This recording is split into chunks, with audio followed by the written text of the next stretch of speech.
فنی jokes creator میں آپ سب کو خوش آمدید۔ لڑکی: ابو کل اپنے گھر میں سے ایک بندہ کم ہو جائے گا۔ اگلے دن لڑکی بھاگ گئی۔ باپ: لڑکی نے کام تو ٹھیک نہیں کیا لیکن تھی نجومی۔ ایک سردار رات کو میٹھی نیند سو رہا تھا کہ اچانک ایک چور گھر میں گھس آیا اور چوری کرنے لگا۔ سردار کی آنکھ کھل گئی تو چور بھاگ کھڑا ہوا اور سردار چور کے پیچھے دوڑنے لگا۔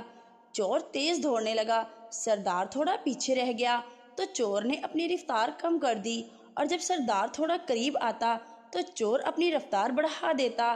سردار کو یہ توہین برداشت نہ ہوئی کہ چور اور اس سے آگے نکل جائے۔ سردار نے اپنی رفتار بہت تیز کر دی اور چور سے بھی 1 میل آگے نکل گیا۔ پپو: میرے سسرال والوں نے شادی پر BMW دی ہے۔ دوست: گاڑی دیکھی نہیں تمہارے گھر پہ؟ پپو: ارے پاگل، BMW مطلب بہت موٹی وائف۔ سردار جی ہسپتال گئے۔ نرس نے بتایا: مبارک ہو سردار جی، اس وقت 2 بج رہے ہیں اور آپ کے 2 ہی بچے ہوئے ہیں۔ سردار لمبی سانس لیتے ہوئے: شکر ہے یا رب، 12 بجے نہیں آیا۔ 2 بھکاری اٹلی کے شہر روم میں آمنے سامنے بیٹھے بھیک مانگ رہے تھے۔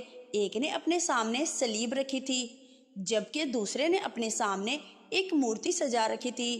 جو بھی شخص وہاں سے گزرتا دونوں کو دیکھتا اور عیسائی فقیر کو پیسے ڈال کر چلا جاتا۔ یہ سلسلہ جاری تھا کہ وہاں سے ایک پادری کا گزر ہوا۔ اس نے دونوں کو دیکھا، پھر ہندو فقیر کو کہا: تم غلطی کر رہے ہو، یہ ایک عیسائی شہر ہے اور یہاں پر تم کو بھیک نہیں ملے گی، اور وہ بھی جب تم ایک عیسائی فقیر کے سامنے بیٹھے ہو۔ یہ کہہ کر پادری نے ایک نوٹ سلیب والے فقیر کو دیا اور وہاں سے چل دیا۔ یہ سن کر مورتی والے فقیر نے اپنے سامنے بیٹھے سلیبی فقیر کو آواز لگائی: اب یہ ہم پاکستانیوں کو ٹھگنے کے طریقے سکھائے گا۔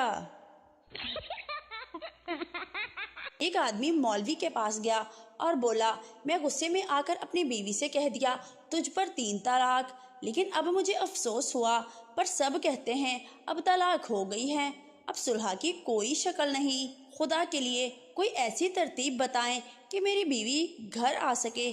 مولوی نے کہا: یہ بتاؤ بھائی، تم نے طلاق تے سے دی تھی یا توئے سے کہا؟ اس آدمی نے کہا: میں تو جاہل ہوں، مجھے کیا پتا۔ مولوی صاحب نے کہا: میاں یہ بتاؤ، تم نے قرأت کے ساتھ کھینچ کر کہا تھا کہ تجھ پر 3 طلاق جس میں توئے کی آواز پوری نکلتی ہے، یا معمولی طریقے پر کہا تھا جس میں توئے کی آواز نہیں نکلتی بلکہ تے کی آواز نکلتی ہے؟ بیچارہ آدمی بولا: جی مولوی صاحب، میں معمولی طریقے سے کہا تھا۔ یہ سننے کے بعد مولوی صاحب نے پورے اطمینان سے کہا: ہاں بس معلوم ہو گیا کہ تو نے تے سے طلاق دی تھی، اور تے سے کبھی طلاق نہیں ہوتی۔ بے فکر ہو کر بیوی کو گھر لے آؤ، اور اگر کوئی مولوی اعتراض کرے تو صاف کہہ دیجیے کہ میں تے سے طلاق دی تھی، توئے سے نہیں۔ شوہر: میری 1000 روپے کی نوٹوں والی گٹھلی نہیں مل رہی، اس پر لال رنگ کا ربڑ بینڈ چڑھا تھا۔ بیوی: یہ لے لال رنگ کا ربڑ بینڈ، مرے جا رہے ہو ایک ربڑ بینڈ کے لیے۔ شادی کی پہلی رات ایک سردار کی بیوی پورے بیڈ پر بازو پھیلا کر لیٹ گئی اور سردار سے بولی: سردار جی کچھ سمجھے؟ سردار فوراً بولا: ہاں کمینی، تو پورے بیڈ پر اکیلا سونا چاہتی ہو؟ ایک دن ایک ہوٹل میں کھانا کھانے گئی تو سامنے والی ٹیبل سے اٹھ کر ایک لڑکا میرے پاس آیا اور بولا کہ آپ سنگل ہیں؟ میں خوشی سے بولی: جی، اور وہ میرے ساتھ والی کرسی اٹھا کر لے گیا۔ شادی سے پہلے جو پتھر دریا کے کنارے بیٹھ کر پھینکتے ہیں، شادی کے بعد وہی پتھر دال چاول میں سے نکلتے ہیں۔ پپو دوست کی شادی میں گیا، وہاں ملنے والی رسم ہوئی۔ لڑکے کا ابا اٹھ کر آیا اور بولا: میں لڑکے کا ابا ہوں، کہاں ہے لڑکی کا ابا؟ لڑکی کا ابا اٹھا، پگڑیاں تبدیل کی اور گلے ملے۔ پھر لڑکے کا ماما اٹھ کر بولا: میں لڑکے کا ماما، کہاں ہے لڑکی کا ماما؟ پھر لڑکی کا ماما اٹھا، پگڑیاں تبدیل کی اور گلے ملے۔ میں اچانک اٹھ کر بولا: